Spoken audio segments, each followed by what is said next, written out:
Welcome, class. This is Chapter 6 from your textbook, Out of Many. You need to be taking notes while you're listening, and this is for a grade, a homework grade. In 1774, delegates from 12 colonies met in Philadelphia for the first meeting of the Continental Congress. The Congress nearly broke down over the issue of whether they should have prayers to open the session or not.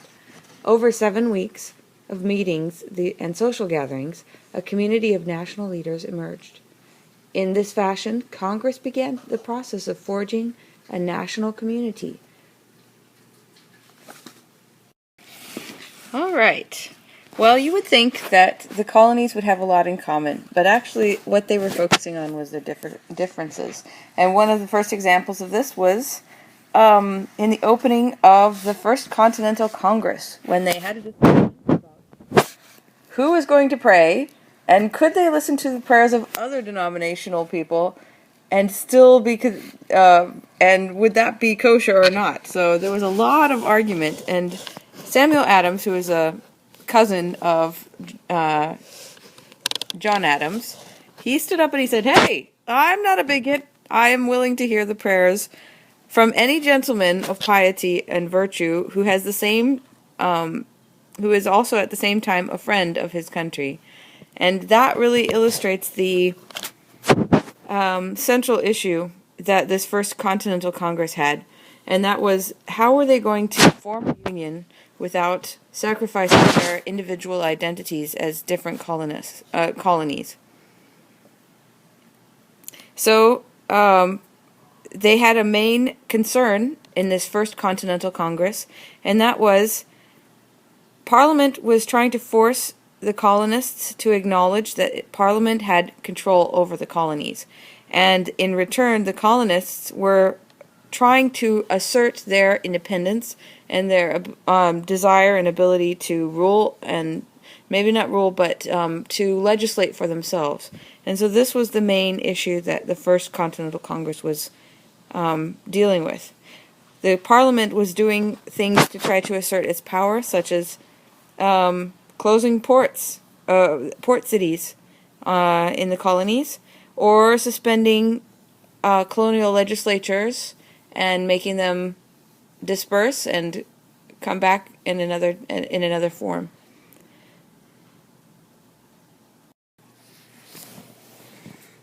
The 7 Years' War was the final conflict between the British and the French forces in North America before the French Revolution.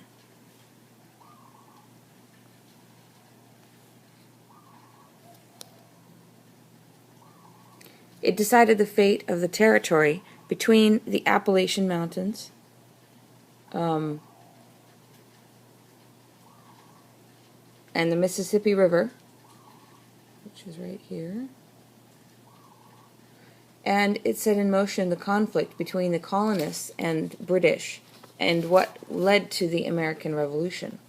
In 1754, delegates from various colonies met in Albany in an unsuccessful attempt to negotiate an Iroquois alliance. The delegates of the Albany Conference adopted Benjamin Franklin's plan of union, but the colonial assemblies that they represented rejected it. The issue of expansion eventually led to the war between Great Britain and France. The lack of unity seriously hindered the British colonies in their conflicts with the French and the Indian allies. Some Indian allied with the French, but many other tribes simply remained neutral, playing one European power off of the other, probably hoping that the Europeans would kill one another off. In 1756, fighting broke out in the upper Ohio backcountry when the French defeated 2 armies, first under George Washington and second under Edward Braddock. The British suffered major defeats during the first 2 years of what became known as the French and Indian War in North America, or the 7 Years' War in Europe. The British expulsion of French-speaking Acadians, over here, led to the creation of a Cajun community down in Louisiana, this area. In an effort to take Canada, The British poured in money and men and settled old disputes with the Iroquois. By 1760, the fall of Montreal ended the French North American Empire, and under the Treaty of Paris, France lost all of its American mainland possessions. Its claims east of the Mississippi went to the British, except for New Orleans, which was ceded to Spain. Its claims west of the Mississippi went to Spain. The Indians in the Ohio Valley felt very betrayed. Many became followers of Neolin, the Delaware prophet, who urged purification and holy war. In 1763, a series of attacks throughout the back country ended the stalemate with the British. In an effort to maintain peace, the English issued the Proclamation of 1763, which set aside areas of the Appalachian Mountains for the Indians. White settlers just ignored this line and moved into the Ohio Valley. A series of conflicts and treaties with the Indian tribes expanded the British lands.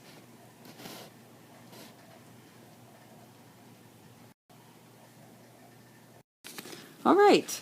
The Albany Conference of 1754 was convened by the British Board of Trade. The problems that they were trying to discuss were the continued conflict between the British colonists and New France and their Indian allies. They were trying to come to an agreement with the Iroquois Confederacy and use the Iroquois as a buffer between the British and the French colonies. The Iroquois were very angry about the way the British colonists were grabbing land and refusing to offer alliances, and because they realized that their needs were not going to be addressed, they just simply walked out of the conference. Benjamin Franklin, who had been appointed by the British as a deputy postmaster general for the British North American colonies, wanted to create a unified government that could deal with these problems more effectively. But the Parliament and the government officials realized just how dangerous this idea was, and they were not very keen on that. But they didn't have to worry, because the governments of the individual colonies also were very anti forming a unified government, and the main reason was because they didn't want to lose their individual power or their individuality. One general government would keep them from maintaining their positions within their own colonial assemblies, and so they eventually rejected Benjamin Franklin's plan for a unified government.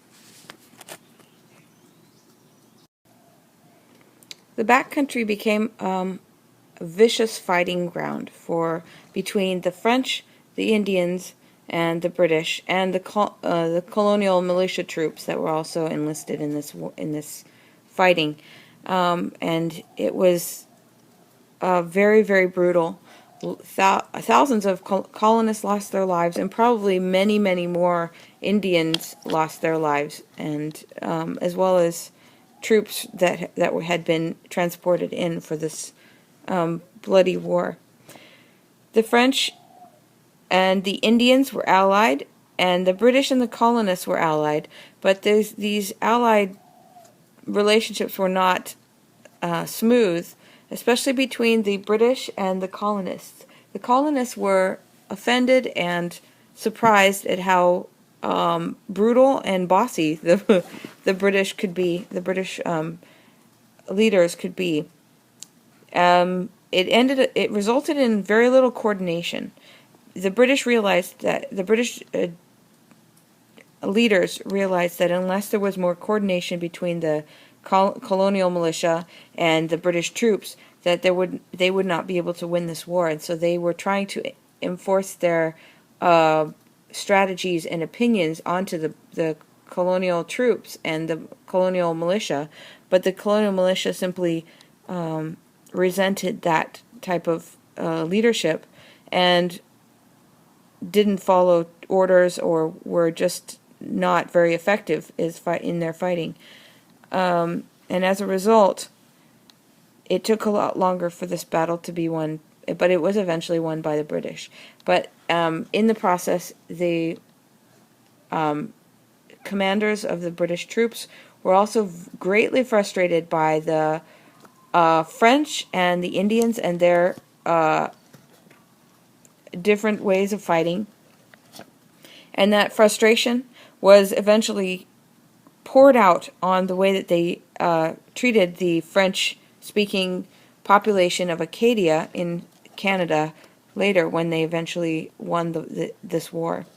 The Acadians, the French-speaking Acadian farmers, were collectively expelled. There was about 18,000 Acadians who were basically told to get off their land, and the land was sold at bargain prices to eager New Englanders who were either eager to speculate with that land or were looking for new farms for themselves, trying to create they were the descendants of original settlers, and the land that had been available in the past had all been used up, so they were looking for new land. So it was just another way of these young farmers gaining a place for themselves. So that land was taken forcibly away from the French-speaking farmers, and those French-speaking farmers, many of them relocated to the settlement that had been French but then reverted to the Spanish after this war, called Louisiana. And Louisiana, these French-speaking Acadians eventually became known as Cajuns. The Indians were angry that the French had given away their land at the end of the French and Indian War, or the 7 Years' War rather, and because it wasn't their land to give away, the Indians felt. And there was also a new British policy in this newly acquired territory that no gift giving would be practiced, because in the past a lot of gifts had been given to the different Indian tribal chiefs, and those gifts had actually helped to preserve the Indian peoples, through difficult winters and things like that.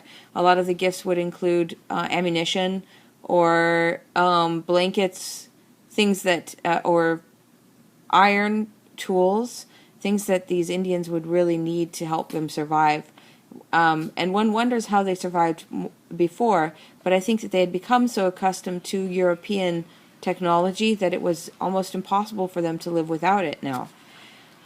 This British policy of no gift giving went against the customs that the French had already created, and it made many of the Indians starve to death. It caused a great famine.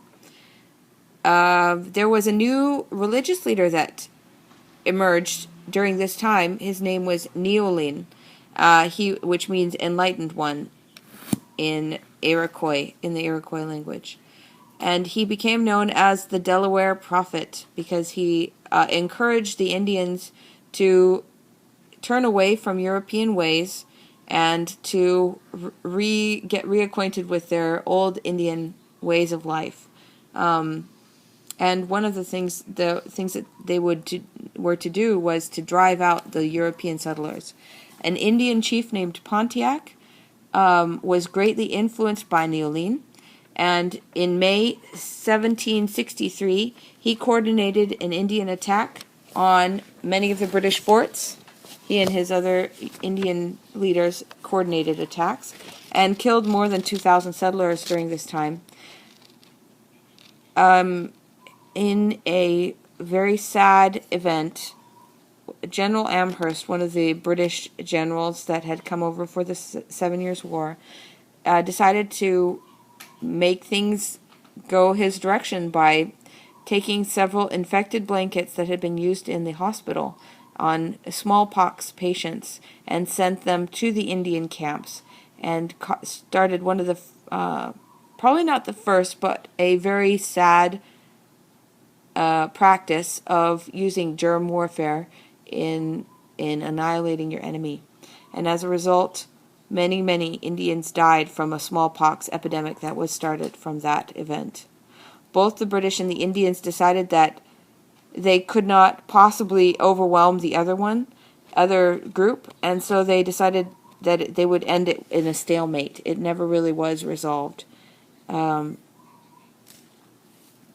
the British, right after the 7 Years' War, instead of opening up the western frontier to the colonists who had fought in the 7 Years' War, because with the understanding that that would be given to them,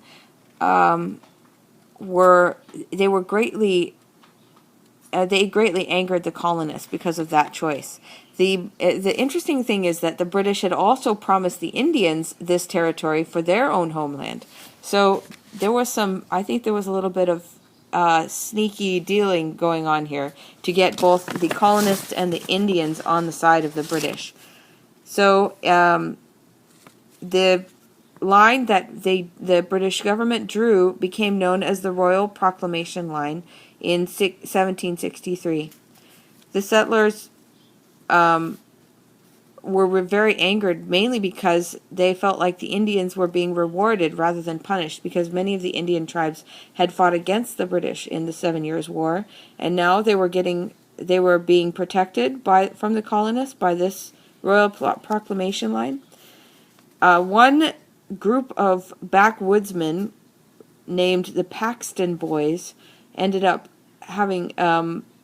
creating a mob and butchering about 20 Indian men, women, and children in Pennsylvania, which is ironic because Pennsylvania was known for being one of the most peace-seeking early colonies.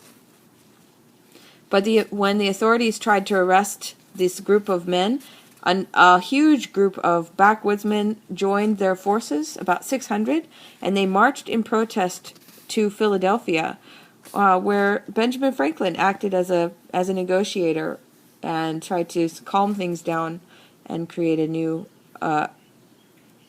tried to bring justice to the situation. The British government proved unable or unwilling to prevent colonial expansion into this western region. So colonists, despite the Royal Proclamation Line, ended up trickling over that line and settling semi-illegally in the Western territories. And the weakened Indians were unable to stop them from doing that. And in fact, in the end, many Indian tribes basically gave up and simply signed away their lands in treaties with these colonists.